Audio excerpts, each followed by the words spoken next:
এখন তো বই মানুষের প্রয়োজন হয় না, খেয়াল করছেন?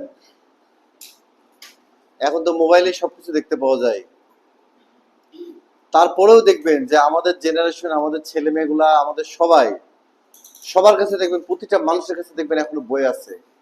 বই কেউ কখনো মুছে যাবে? বই মুছে যাওয়া সম্ভব? বই যেমন কখনো মুছে যাবে না, এই আর্ট ফিল্ড যত দিন যাবে এটার ডিমান্ড তত বাড়বে, কমবে না। বুঝছেন? আর আর্টিফিশিয়াল ইন্টেলিজেন্স তারা দেখবেন নির্দিষ্ট কিছু সিকোয়েন্সের উপরেই তারা কাজ করতে পারে। একজন আর্টিস্ট যেমন, আপনি আপনি কোনো নিয়মের মধ্যে থেকে কিন্তু কাজ করেন না, করেন? আপনি কিন্তু সম্পূর্ণ আপনার স্বাধীন মোতাবেক আপনার মন, আপনার হার্ট যা চায় আপনি কিন্তু সেভাবেই কাজ করতে পারেন। সেটা কিন্তু আর্টিফিশিয়াল ইন্টেলিজেন্স পারে না। তো ওইটার সাথে এটার অনেক ডিফারেন্স আছে। হ্যাঁ, বই বই যদি মনে করেন যে বই যদি মুছে যায়, আজকে বাচ্চাদের হাতে যদি স্কুলে বইয়ের পরিবর্তে যদি দেখেন যে টোটালি বই আউট, তাহলে দেখবেন যে একসময় বই বা কাগজ যদি না থাকে সমাজে, তাহলে দেখবেন যে হচ্ছে ছবি আঁকাও থাকবে না। কিন্তু এটা কি আসলে সম্ভব? তো ঠিক আছে ভাইজান, আমরা হচ্ছে একটু শুরু করি। হ্যাঁ, আজকে থিওরিক্যাল ক্লাস আমরা অল্প একটু সময় নিব, আমরা প্র্যাকটিক্যালটা একটু বেশি সময় নিব। কেমন? কি ম্যাম, আগ্রহ হারাই ফেলছেন? আগ্রহ হারাই ফেলতেছেন? না না না, ওইটা ওইটা আপনি সাথে রাখবেন, কিন্তু ওইটা তো আপনাদের সিলেবাস আছে। এখন সিলেবাস অনুযায়ী হাই স্কুলের বই তো সব নাই। হাই স্কুলের বই আপনি বড় জোর 20 থেকে 30% পাবেন, বা 10%, 15% পাবেন। কিন্তু আহ, আপনাদের যে ডিপ্লোমার যে একটা কারিকুলাম আছে, এই যে 1 বছর মেয়াদী যারা কোর্সগুলো করতেছেন তাদের কিন্তু একটা কারিকুলাম আছে। এই কারিকুলাম অনুযায়ী আপনাদের সবকিছু ওটাতে পাবেন না। কারিকুলাম অনুযায়ী এখান থেকে যে সব বইপত্রগুলো সাজেস্ট করা হচ্ছে বা শিটগুলো দেওয়া হচ্ছে, আমরা সেটা কালেক্ট করাটাই ভালো হবে। হ্যাঁ, আমরা ইতিপূর্বে আপনাদেরকে হচ্ছে মিশর পড়াইছিলাম, মেসোপটেমিয়া পড়ানো হয়েছিল, তাই না? ঝুলন্ত উদ্যান কি পড়াইছিলাম? মেসোপটেমিয়া ঝুলন্ত উদ্যান, ব্যাবিলনের ঝুলন্ত উদ্যান। আচ্ছা, আপনাদের টোটাল সিলেবাস হচ্ছে 3টা থিওরিক্যাল। কি কি বলেন তো ম্যাম? একটা হচ্ছে বিশ্ব সভ্যতার ইতিহাস, একটা হচ্ছে বাংলাদেশের শিল্পী ও শিল্পকলা, আর একটা হচ্ছে করণ কৌশল। এটার নাম হচ্ছে শিল্প মাধ্যম, শিল্পের উপকরণ ও করণ কৌশল। শিল্প মাধ্যম, শিল্পের উপকরণ এবং করণ কৌশল। এখন আপনারা একটু মনোযোগ দিয়ে শোনেন, তাহলে একটু একটু করে বুঝতে পারবেন। দেখেন যে আমাদের হচ্ছে চারুকলায় বর্তমানে সাবজেক্ট কয়টা আছে জানেন? আমাদের সাবজেক্ট আছে হচ্ছে টোটাল 8টা। কয়টা? 8টা। এই 8টার মধ্যে এক একটা হচ্ছে এক একটা বিষয়ের জন্য পারদর্শী বা দক্ষ বা বিবেচনায় পারফেক্ট। সেটা হচ্ছে প্রথমটা হচ্ছে আপনার পেইন্টিং। পেইন্টিং মানে রেখাচিত্র ও অঙ্কন। 2 নম্বর হচ্ছে প্রিন্ট মেকিং, মানে হচ্ছে ছাপ। প্রিন্ট মানে ছাপ, মেকিং মানে তৈরি করা, তার মানে ছাপচিত্র অঙ্কন। 3 নম্বর হচ্ছে ভাস্কর্য। তাহলে এই 3টে সাবজেক্ট হচ্ছে ইন্টারন্যাশনাল। আপনারা যারা অনলাইনে আছেন একটু মনোযোগ দিয়ে শুনবেন, কারণ এই জিনিসগুলো আপনাদের পরীক্ষাতে আসবে। আমাদের টোটালি সাবজেক্ট হচ্ছে 8টা। তার মধ্যে হচ্ছে ঢাকাতে হয়তো 1টা 2টা, না ঢাকাতেও 8টাই আছে। আমাদের আছে ভার্সিটিতে 8টা। তার মধ্যে প্রথমটা হচ্ছে পেন্টিং, পরেরটা হচ্ছে প্রিন্ট মেকিং, 3 নম্বরটা হচ্ছে ভাস্কর্য। এই 3টা হচ্ছে আন্তর্জাতিক সাবজেক্ট। হোক মানে, দেখো আমরা এগুলা যখন আমরা একটা টান দেই, আমরা যখন টান দেই তখন হচ্ছে যে এটার ভেরিয়েশনটা আমরা বুঝতে পারি। কারণ ধরো যে একই গেঞ্জি ধরো এখানে মেলা রকম সিল লাগানো যাবে, যাবে না? যাবে তো। গেঞ্জি কিন্তু একটাই, লাউড স্পিকার অন করে রাখতেছে, যাই হোক। তাহলে আমরা বললাম হচ্ছে রাজশাহী বিশ্ববিদ্যালয় বা ঢাকা বিশ্ববিদ্যালয় বা অন্যান্য যে বিশ্ববিদ্যালয়গুলো আছে, সেখানে আমাদের সর্বোচ্চ সাবজেক্ট কয়টা চারুকলার ম্যাম? 8টা। তার মধ্যে ইন্টারন্যাশনাল কয়টা? 3টা। 1 নম্বর হচ্ছে পেন্টিং, 2 নম্বর হচ্ছে প্রিন্ট মেকিং,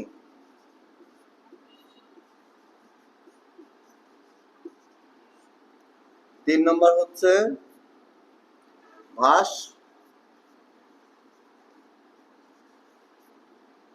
4 নম্বর হচ্ছে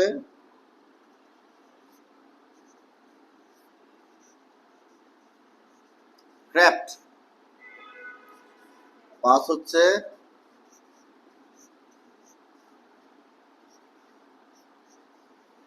গ্রাফিক্স ডিজাইন।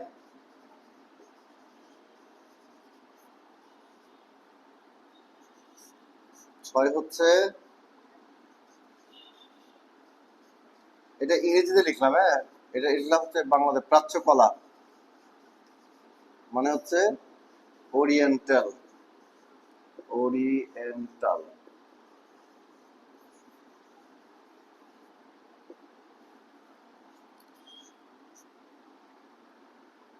সিরামিক্স।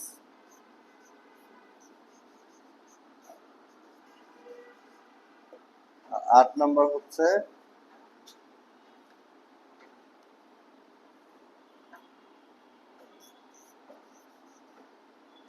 থিওরি। লাস্টের হচ্ছে থিওরিক্যাল সাবজেক্ট, যেটা হচ্ছে আমরা এই যে পড়াশোনার যে বিষয়গুলো থাকে সেটাকে আর কি বেস করে তৈরি করা। দেখেন, পেন্টিং মানে হচ্ছে অঙ্কন বা চিত্রায়ন, যেটা আমরা পেন্সিল দিয়ে করি। আর প্রিন্ট মেকিংটা হচ্ছে ধরেন একটা অঙ্কন করলেন, সেই অঙ্কনটাকে আবার অন্য কোনো মিডিয়ার উপরে রং টং করে ছাপ নেওয়া হয়, তাহলে ওটা একটা বেশি। আর ভাস্কর্যটা হচ্ছে আপনারা তো জানেনই যে যে কোনো স্থাপত্য বা থ্রিডি যে বস্তুগুলো যার উচ্চতা, বেজ, ব্যাসার্ধ সবই থাকে, যা জায়গা অবস্থান মানে জায়গা ধরে রাখে, সেটাই আসলে ভাস্কর্য বলা হয়। এই তিনটা হচ্ছে আন্তর্জাতিক, প্রথম তিনটা হচ্ছে আন্তর্জাতিক, মানে এই তিনটা সাবজেক্ট গোটা বিশ্বে আপনি যেখানে যান সেখানেই হচ্ছে তিনটে সাবজেক্ট পাবেন। আচ্ছা, তারপরে এগুলো হচ্ছে আমাদের প্রাচ্য ধারার অথবা আমাদের এই অঞ্চলের যে আমরা মানুষজন আছি, বিশেষ করে যে উপমহাদেশীয় যে ধারা, বিশেষ করে ধরেন এই যে সিরামিক্স। এই সিরামিক্স মানে কি? সিরামিক্স মানে হচ্ছে আমরা যেসব এই চীনামাটির কাঁচ, পাত্র টাত্র যেগুলো দেখি, ফুলদানি, প্লেট, এটা টোটালি হচ্ছে সিরামিক্সের কাজ। এখন যে টাইলস গুলো যে তৈরি হচ্ছে, এগুলো টোটালি হচ্ছে সিরামিক্সের কাজ। এবং এই সিরামিক্সের কাজগুলা আমাদের যে সকল ইন্ডাস্ট্রিয়াল আছে সেখান থেকে কিন্তু উৎপাদিত হচ্ছে এবং সেই অনুযায়ী সাপ্লাই হচ্ছে। হ্যাঁ, তো এই সিরামিক্সের কাজগুলা বর্তমানে দেখেন ব্যাপক নান্দনিকতার একটা জায়গা তৈরি করছে এবং ইনকাম সোর্সের একটা চমৎকার জায়গা তৈরি হয়ে আছে। মাটি দিয়ে, এটা কিন্তু সাদা মাটি দিয়ে তৈরি করা হয়। সাদা মাটি বোঝেন? আপনি বোঝেন? মাটি দুই প্রকার, একটা হচ্ছে আমাদের দেশীয় মাটি আর একটা হচ্ছে চায়না ক্লে। ক্লে মানে মাটি, এটা তো জানেন। তো চায়নার মাটিগুলো হচ্ছে সাদা মাটি। সাদা মাটি বলতে আমরা যে ধরেন কোনো পটারি একটা তৈরি করলাম, ওই মাটিটাও আমাদের মাটির মতনই দেখতে, জাস্ট একটু হোয়াইট। কোনো কিছু তৈরি করলাম, তৈরি করার পর যখন ওটা শুকাবো তখন দেখবেন ওটা সাদা হয়ে যাচ্ছে। কিন্তু আমাদের মাটিটা কি সাদা হয়? আমাদের মাটিটা একটু কি একটু মাটি কালার ঠিক না, এটা হচ্ছে ব্রাউন ব্রাউন লাইট বার্ন সিনা টাইপের একটা কালার হয়। বার্ন সিনা মানে এটা বাদামি টাইপের একটু কালার যেটা থাকে, সেই কালারটা কিন্তু হয়, তাই না? তারপরে এটা কিন্তু হচ্ছে দেখবেন যে ধীরে ধীরে আমরা যখন এটাকে ফায়ারিং দেই তখন কিন্তু এর একটা কালার আসে। কালারটা তখন হচ্ছে যে রেড ব্রাউন, রেড ব্রাউন একটা কালার আসে, তাই না? তো এই বিষয়গুলো কিন্তু আমরা লক্ষ্য করতে পারি। তাহলে এই যে সিরামিক্সের যে মাটি ব্যবহার করা হয় সেটা হচ্ছে সাধারণত দুই ধরনের হয়।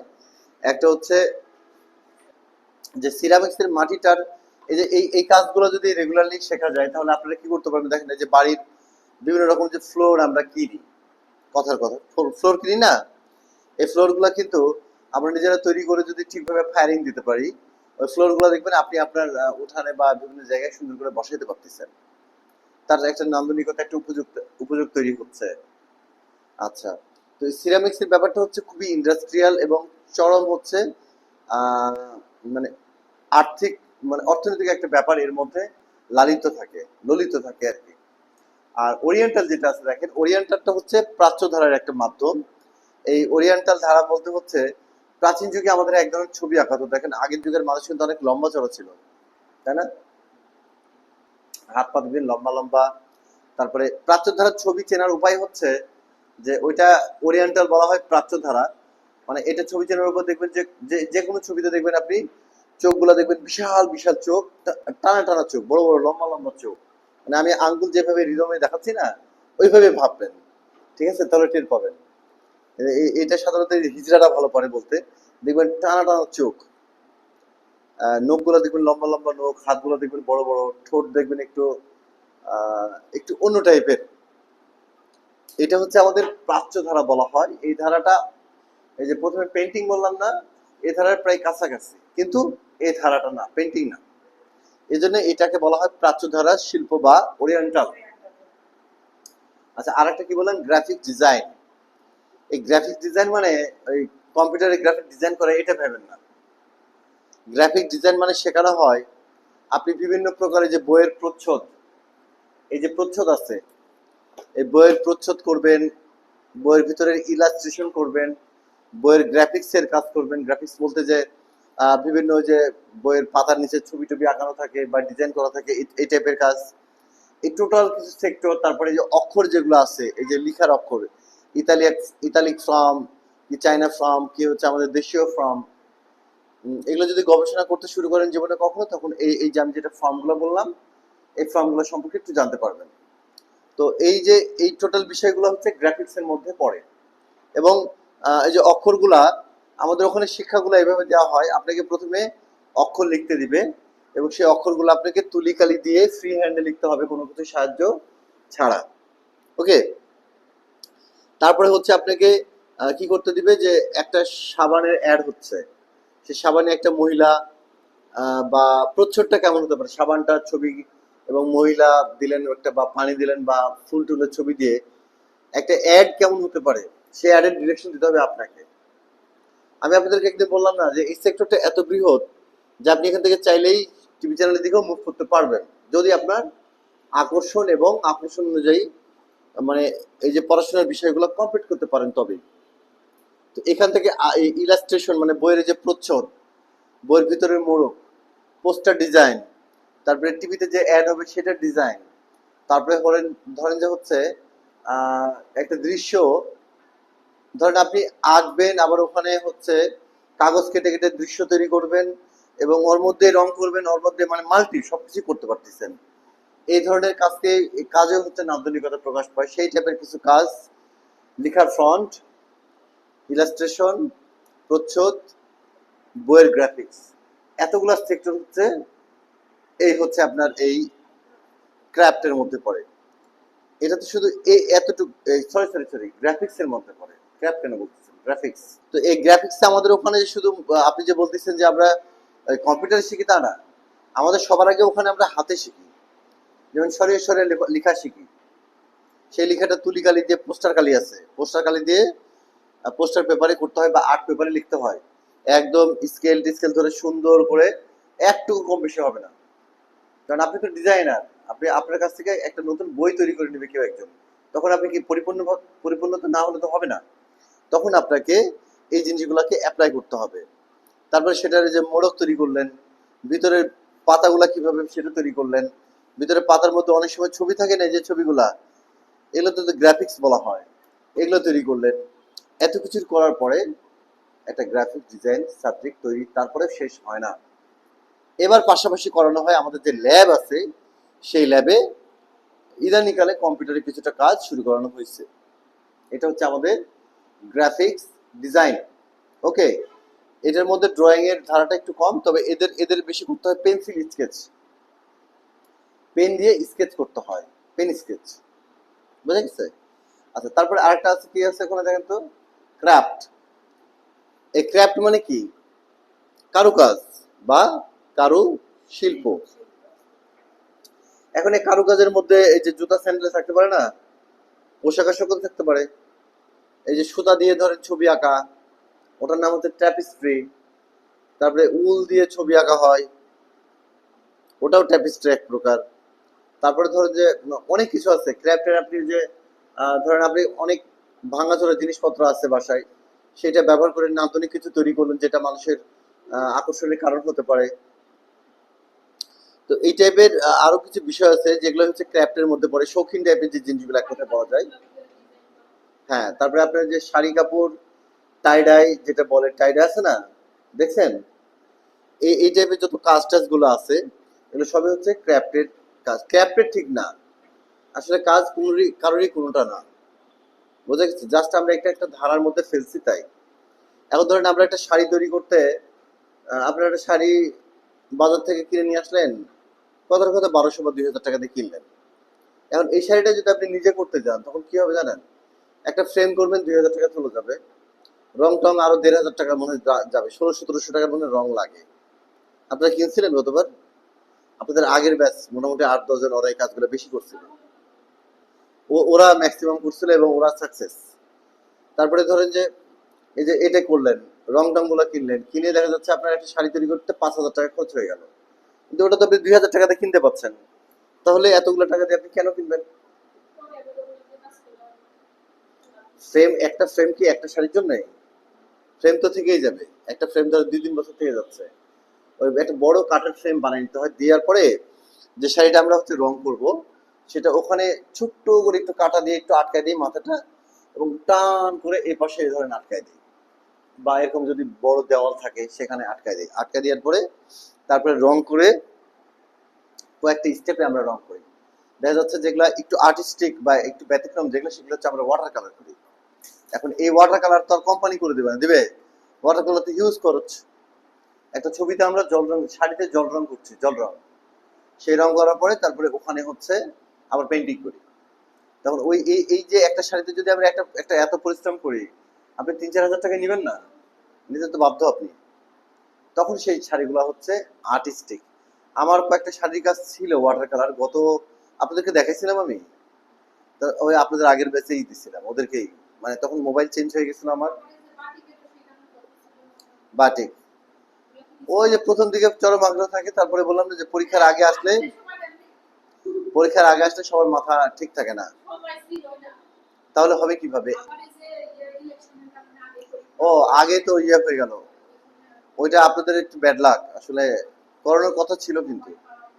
কিন্তু ওরা মোটামুটি ধরেন, ওরা 7 জন, 7 জনের মধ্যে গুরুদাস পরিচিত আছে যে একজন, ওরা হচ্ছে কাজ করে, ওরা হচ্ছে ইয়ের কাজ করে, শাড়ি জামা কাপড়, আমার সাথেই তো 3টা কি 4টা করছে। আর নাটোরে 2 জন আছে, ওরা হচ্ছে শাড়ি করতো বেশি। আর ওই গুরুদাসপুরের ও হচ্ছে হচ্ছে আপনার জামা কাপড়, মেয়েদের জামা কাপড়টা, পিচ্চিদের জামা কাপড়, পাঞ্জাবি, এগুলো বেশি করছে। আর আরেকটা কাপল আসছিল, যদিও ওনার ওয়াইফ এখানে পড়তো, কিন্তু ওরা কি করছিল, পাঞ্জাবি বানাইছিল 3টা, স্বামী স্ত্রী আর বাচ্চা, 3টার সেম জিনিস, কিন্তু ডিজাইন অনুযায়ী করছিল।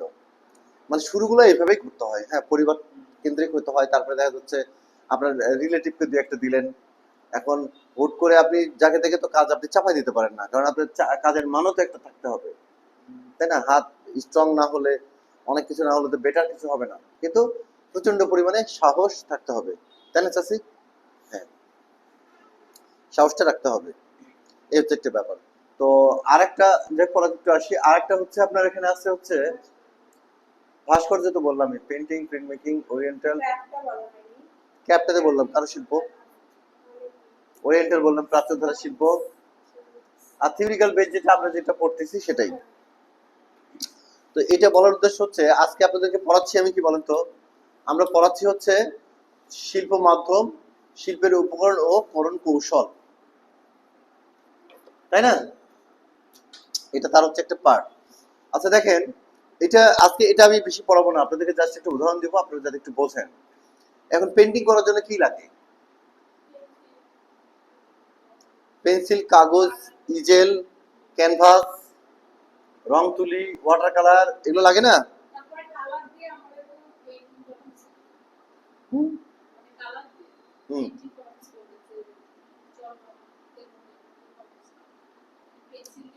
এটা কি আপনাদের সময় করছিলাম? এটা তো অসম্পূর্ণ কাজ, এটা তো শেষ হয়নি।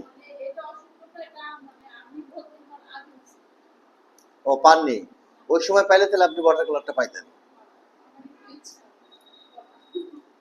এগুলোর জন্য ম্যাডাম কিছু জিনিসপত্র কিনতে হয়, বুঝছেন? আপনি আপনি নিবন্ধনটাকে দিয়ে নেন। নিবন্ধনে কতদিন আছে? করে নেন, এবার অনেক অনেক সিট থাকবে তো। এটাই একটা সুযোগ, কারণ হচ্ছে চারুকলার গুলো কম মনে করেন না, চারুকলার প্রচুর স্টুডেন্ট আছে এখন। আমাদের গুলো যে বললাম যে বেসরকারি স্কুলে যায় না, নিহত যদি কেউ বিপদে না পড়ে বা দেখা যাচ্ছে কোনো মেয়ে তার ঘর সংসার হয়ে গেছে, সে বাইরে কোথাও যাচ্ছে না, সে তার বাড়ির পাশে দেখা যাচ্ছে নিবন্ধিত কোনো স্কুল, ওখানে হয়তো জয়েন করে ফেললো। না না না, মেয়ে ছেলে বলে কথা না। দেখা যাচ্ছে আমাদের আমাদের চারুকলার স্টুডেন্ট গুলো ম্যাক্সিমাম সব যাবে হচ্ছে সরকারি স্কুলে যায়, সরকারি স্কুলে যাবে, পিটিআই যায়, তারপর আস্তে আস্তে অন্যদিকে যায়। কিন্তু ধরেন এই যে বেসরকারি বা হচ্ছে আপনার যে প্রাইমারি সেকশন, এটা সরকারি ছাড়া মনে হয় কেউ যায় না, আমাদের গুলো আসবে না, এটা নিশ্চিত থাকেন। ওই জায়গাটা এই জন্য আপনাদের জন্য একটু বেনিফিট। কিন্তু আপনাদের মতো তো ধরেন প্রতিষ্ঠান মানুষের হাজার হাজার আছে, তাহলে স্টুডেন্ট প্রচুর না, তাহলে তাদের সাথে আপনাদের টক্কর দিতে হবে। এর একটা মাত্র উপায় আছে, এখন থেকে আপনাদেরকে থিওরিক্যাল তো থাকবেই, প্র্যাকটিক্যালটা প্রচুর প্র্যাকটিস করতে হবে স্যার। এগুলো তো দেখা যাচ্ছে আপনি পাশ করে গেলেন, ভাইবা কি করবেন? হ্যাঁ, এবং ভয়ঙ্কর ভাবে।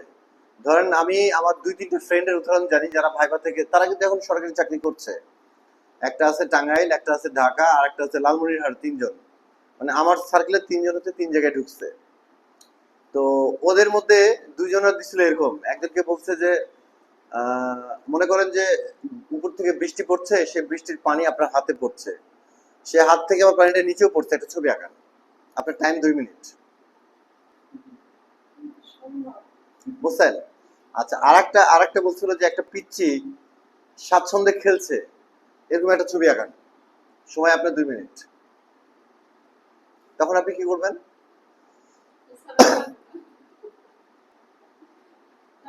হ্যাঁ, এটার জন্য ধরেন আসলে আপনারা যেটা ভয় পাচ্ছেন না সেটা না। আমি কিন্তু আমি আমি আমি বারবার করে আমার একটা উদাহরণ আপনাদের কেন দিই জানেন? যে আমি কিন্তু একটানা 6 কি 7 মাস কোচিং করছিলাম, একটানা। আমি কারোর কথা শুনি নাই, আমি শুধু পাগলের মতন ছবি এঁকে গেছি, পাগলের মতন, যে আমি শিখবো, আমাকে শিখতে হবে, আমি ওই রকম সুন্দর করে ছবি আঁকতে চাই, এটার জন্য আমার যা করা লাগে আমি তাই করবো। বোঝা গেছে?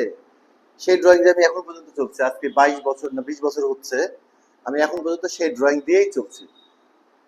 মাঝে হয়তো একটু প্র্যাকটিস তো থাকবেই, স্বাভাবিক ব্যাপার, কিন্তু ওটা আমার বেস, বুঝছেন? তাহলে আপনারা 1 বছর পাচ্ছেন, আপনারা কেন পারবেন না? এখন ব্যাপার হচ্ছে পরিশ্রম না করলে কোনো জায়গাতে কোনোদিন সাকসেস কেউ হতে পারে না, পারে? আপনি দুর্নীতি করে টাকা পয়সাতে ঢুকবেন, তারপরে কি হবে? লজ্জা পাবেন না? সেই লজ্জা থেকে নিজের মনকে কি দূরে রাখতে পারবেন? বন্ধু বান্ধব পরিচিত জন না জানলো, কিন্তু নিজের মন তো জানতেছে যে আপনি অন্যায় করছেন, আজীবন শান্তি পাবেন? আপনি হুট করে একটু পরেই মারা যেতে পারেন, আপনি কি নিয়ে যাবেন পরকালে? কিছু নিয়ে যেতে পারবেন? আপনার মধ্যে সততা, নিষ্ঠা, যেটা করেন, খারাপ কাজ করলেও মন দিয়ে করতে হয়, মানে আমি যতটুকু জানি, আপনি যদি কোনো খারাপ কাজ করেন তাও সেটা সৎভাবে করতে হয়, অসৎভাবে না। না না না, এটা হাসির কিছু না। দেখেন যে কথা আছে না যে একটা শিক্ষিত মানুষের সাথে কিন্তু মানুষ শত্রুতা করতে পছন্দ করে, কিন্তু মূর্খের সঙ্গে কিন্তু শত্রুতা করে না। শিক্ষিত শত্রু থাকা ভালো, তা মূর্খ বন্ধু থাকা ভালো না, এটা তো বিশ্বাস করেন নাকি? হ্যাঁ, তো ব্যাপারটা কিন্তু এমনই যে আপনি মন্দ কাজ করলেও সৎভাবে করেন, যে আমি অন্যায় করতেছি, কিন্তু এই অন্যায়ের তো একটা ধারা আছে, আমি এই অন্যায়টা এই পর্যন্ত আমার লিমিট, এর বাইরে আমি মানুষকে কষ্ট দিতে পারবো না। তো এই জন্য ভাইজান একটু পরিশ্রম করতে হবে, বুঝছেন? পরিশ্রম না করলে আপনাকে কেউ পথ দেখাবে না।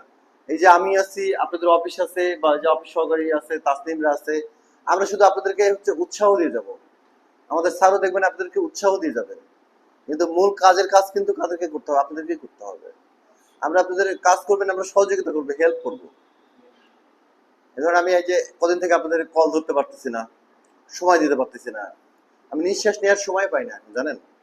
আমি বাসে আসার সময় ঘুমাইতে ঘুমাইতে আসি, যাওয়ার সময় ঘুমাইতে ঘুমাইতে যাই, এই 6 ঘন্টা ঘুমের মধ্যে 2 ঘন্টা কভার করি বাসে। বাস কখন এসে এখানে মানে বাস পরিচিত, আমাকে ডেকে দেয়, ঘুম থেকে তুলে দেয়, দাদা উঠেন, দাদা হিন্দু উনি, দাদা উঠেন, এই যে আপনার জায়গা আসছে, মানে এইভাবে উনি আমাকে তুলে দেয়। আর যাওয়ার সময় ঢাকা যাই, বাস স্ট্যান্ডটা আমার বাড়ির পাশেই, ওটা ওখানে নামায় দেয়। তো ধরেন যে এই পরিশ্রমগুলো আপনাদেরকে করতে হবে, আমি জাস্ট আপনাদেরকে একটু ভুল ভ্রান্তিগুলো ঠিক করাই দেবো, এটাই। হ্যাঁ, বোঝা গেছে ম্যাম? তো এই যে পেন্টিং এর জন্য দেখেন আমাদের পেন্সিল লাগে, আমরা সাধারণত কি পেন্সিল দিয়ে ছবি আঁকি? 2B, two B. বি মানে কি? ব্ল্যাক। আসলে এইচ বিটা হচ্ছে বাচ্চাদের জন্য, আমাদের জন্য হচ্ছে টু বি। আর ফোর বিটা কি জন্য, মানে ফোর, এই যে পেন্সিলের ব্যবহারগুলো আমাদের জানতে হবে তো। আমাদের টু বি কি কাজে লাগে ma'am? Two B, four B, six B, eight B, three B, four, মেলা রকম থাকে।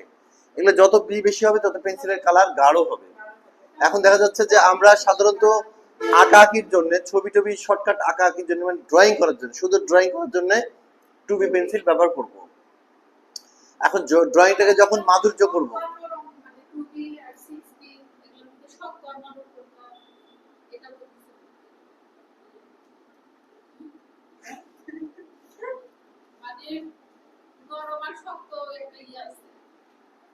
ঠিক আছে আপনি দেখছি, আপনি দেখছি আমি। আর হচ্ছে এই যে সাধারণত আমরা ছবি আঁকার জন্য কি ব্যবহার করব? Two B. আর যখন ছবিটাকে যখন একটু হালকা কালার টালার দিতে যাব, তখন সেটা একটু ডার্ক বেশি দরকার হবে, একটু আলো ছায়া ধরবো, তখন থ্রি বি বা ফোর বি বা সিক্স বি আমরা হচ্ছে ব্যবহার করতে পারি। এই সিক্স বি, ফোর বি এগুলো হচ্ছে ডার্কনেস নিয়ে আসার জন্য এটা বেশি ব্যবহার করা হয়। ওকে, আচ্ছা। তারপরে তারপরে আরেকটা আছে হচ্ছে পেন্টিং গেল। এন্ড প্রিন্ট মেকিং এর জন্য আমাদের লাগে হচ্ছে প্রেস কালি, স্পেচুলা যেটা দিয়ে রং গোলাই। না, এই পেন্টিং এ একটু পেন্টিং এ থাকি না তো, ওই দিক থেকে আপনারা একটু সমস্যা হবে। আচ্ছা, ওয়াটার কালার জন্য এক প্রকার তুলি ব্যবহার করা হয়। সাধারণত আমরা যে তুলি টুলিগুলো ব্যবহার করি সেগুলো হচ্ছে আমরা ওয়াটার কালারের জন্যই সাধারণত জানি যে এগুলো ওয়াটার কালারের তুলি। ওকে, ওয়াটার কালারের তুলি, ওয়াটার কালারের তুলি দিয়ে আমরা ওয়াটার কালার করি। আচ্ছা, আর হকিয়ার চেনেন? হকিয়ার, এটা করা হয়েছে হকিয়ার দিয়ে, এটা কিন্তু তুলি দিয়ে করা না। কারণ এই রংগুলো হচ্ছে অ্যাক্রিলিক, অ্যাক্রিলিক রং। অ্যাক্রিলিক রংটা হচ্ছে ওয়াটার কালার থেকে ভারী। ওয়েল কালার, অ্যাক্রিলিক, জল রং মানে হচ্ছে খুবই হালকা রং, যেটা পানির সঙ্গে মিশিয়ে ছবি আঁকা হয়। আর অ্যাক্রিলিক রং বা এই যে অ্যাক্রিলিক রঙও হালকা পানির সঙ্গে মিশিয়ে কাজ করা হয়, কিন্তু এটা হচ্ছে ওয়াটার কালার থেকে ভারী। আর একটা হচ্ছে তেল চিত্র, সেটা হচ্ছে তিসির তেল মিশিয়ে। হ্যাঁ, লিপস্টিক দরকার, তিসির তেল হলে হয়, নারকেল তেল দিলেও হয় ভাই, করলেই হচ্ছে। তো ওই তেলের সাথে ওই রংটা মিশিয়ে, যখন রংটা হচ্ছে খুব হার্ড থাকে তো, কিন্তু তিসির তেল রঙের সাথে মিশালে রংটা হচ্ছে একটু পাতলা হয়, তখন হচ্ছে হকিয়া নিতে হয়। হকিয়ার, হকিয়ার হচ্ছে তুলির মতনই, কিন্তু ওটা হচ্ছে আর্টিফিশিয়াল, এত বড় হয়, লম্বা লম্বা এত বড় হয়।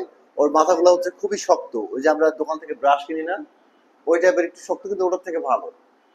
এত বড় বড় এরকম চিকন হয়, গোল, ওটা হচ্ছে হকিয়ার বলে। মানে এখন তেল কালার তো অনেক ভারী রং, ভারী রং না, এন্ড ভারী রং ওয়াটার কালারের তুলিগুলো তো খুবই পাতলা সফট হয়। সফট সফট তুলি দিয়ে ওই ভারী রং দিলে কি রং ছাড়বেও না, ধরবে, ধরে থেকে যাবে, রং কিন্তু ব্যবহার করতে পারবেন না। তখন হচ্ছে যে হার্ড জিনিস, ওই যে আমরা মাজুনি ইউজ করি না, একটা হচ্ছে তারের মাজুনি ইউজ করি, আর একটা ইউজ করি হচ্ছে সফট পন্সের। পন্সের মাজুনিটিতে থালা বাসন টাসন আমরা একটু মেজে নেই হালকা করে, যাতে ক্ষয়টয় হয় না। আর হচ্ছে তারের মাজুনিতে কি করি, কড়াই টড়াই যেগুলো আছে সেগুলো হার্ড আকারে করি, তাই না? এখন ওই হার্ডে করার জন্য কি আপনার পন্স দিয়ে কাজ হয়? ঠিক তুলির কাহিনী আর হকিয়ারের কাহিনীটা সেম। হকিয়ার হচ্ছে তারের মাজুনি, আর আপনার পন্স যেটা সেটা হচ্ছে তুলি। বোঝা গেছে? এই দুইটা হচ্ছে দুই রকম জিনিস। হকিয়ার কি, তুলি কি, এগুলো সম্পর্কে জানতে হবে। ইজেল কি? ইজেল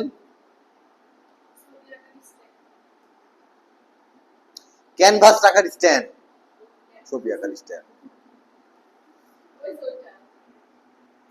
একটা ইজেল নির্দিষ্ট একটা ক্যানভাসকে ধরে রাখে, একটা বোর্ডকে ধরে রাখে, ঠিক আছে? ক্যানভাস রাখার স্ট্যান্ড মানে এক কথায় স্ট্যান্ড, সাহায্যকারী সংস্থা বা ভার্ব বা কাজের জিনিস আর কি। আর ক্যানভাস কোনটা? ক্যানভাস হচ্ছে কাঠের চারকোনা ফ্রেম বা তিন কোনা ফ্রেম, বা সেটা যেরকমই হতে পারে, কোনো সমস্যা নাই। সেটার উপরে যখন মার্কিন কাপড় দিয়ে বা মোটা কোনো কাপড় দিয়ে সেটে লাগানো হয়, টান টান করে লাগানো হয়, নতুন একটা পরিতল তৈরি হলো, কাপড়ের একটা পরিতল, এটাকে বলা হয় যে ক্যানভাসে যেখানে আমরা ছবি আঁকি সেটার নাম কি? পরিতল। এই যে কাগজে আমরা লিখতেছি বা যে কাগজে আমরা ছবি আঁকি সেটা এক প্রকার পরিতল। সেই পরিতলের উপরে যখন ছবি আঁকার জন্য রেডি করে তৈরি করি আমরা, সেটাই হচ্ছে একটা ক্যানভাস। ওকে, কারণ এই যে ইজেল মানে এই যে এই ইয়েগুলো, স্ট্যান্ডগুলো যেটা যে দাঁড়ায় আছে, ক্যানভাসকে ধরে আছে বা বোর্ডকে ধরে রাখে বা মেলা কিছুকে ধরে রাখতে পারে, ওটাই হচ্ছে স্ট্যান্ড, ওটাই হচ্ছে ক্যানভাস, ক্যানভাসের স্ট্যান্ড, তাই না? ক্যানভাস চিনলেন, স্ট্যান্ড চিনলেন, তুলি চিনলেন, হকের মোটামুটি সম্পর্কে জানলেন। আর রং হচ্ছে তিন প্রকার। প্রতিবার একটা জিনিস পরীক্ষাতে আসে, সেটা হচ্ছে জল রং এবং তেল রঙের পার্থক্য নিরূপণ করো। গতবার আপনাদের আসছিল? গতবার আসে নাই? আচ্ছা, জল রং এবং তেল রঙের পার্থক্য নিরূপণ করো। এটা আপনি এই যে সাবজেক্টে পড়াচ্ছি না, ছবি আঁকার সরঞ্জাম এবং উপকরণ, এটা এই সাবজেক্টের পড়াচ্ছি আমি। এটা মানে হচ্ছে যে জল রং হচ্ছে পাতলা হয়, তেল রং হচ্ছে ভারী হয়, তাই না? একটাতে পানি মেশানো হয়, আর একটাতে তেল, তিসির তেল মেশানো হয় বা অন্য প্রকার তেল। একটা তুলি দিয়ে করতে হয়, আর একটা হকের দিয়ে করতে হয়। একটা কোন নির্দিষ্ট কাগজের পরিতলের উপরে করতে হয়, না ও না, দুইটাই ক্যানভাসেও করা যায়। যাই হোক, এই পার্থক্যগুলো একটু একটু মনে রাখবেন। হ্যাঁ, এই পার্থক্যগুলো একটু একটু মনে রাখলেই হচ্ছে। আর করণ কৌশল আজকে আপনাদের এই যে চারুকলার যে 4টা সাবজেক্ট আছে না, এর উপরে যেগুলো হয় আপাতত এতটুকুই থাক, এতটুকুই থাক। অন্যদিন আবার এটা পড়াবো, কারণ এগুলো হচ্ছে ভুলে যাবেন। এগুলো আপনারা যেহেতু একদমই নতুন, একদমই ভুলে যাবেন। আপাতত আপনারা এটা রেডি থাকেন। আমরা আমরা একটা ছোট্ট চা পানের বিরতি নিয়ে আমরা এসে প্র্যাকটিক্যাল শুরু করবো। ওকে, আজকে একটু ছবি আঁকবো আমরা, আপনারাও আঁকবেন আমার সঙ্গে।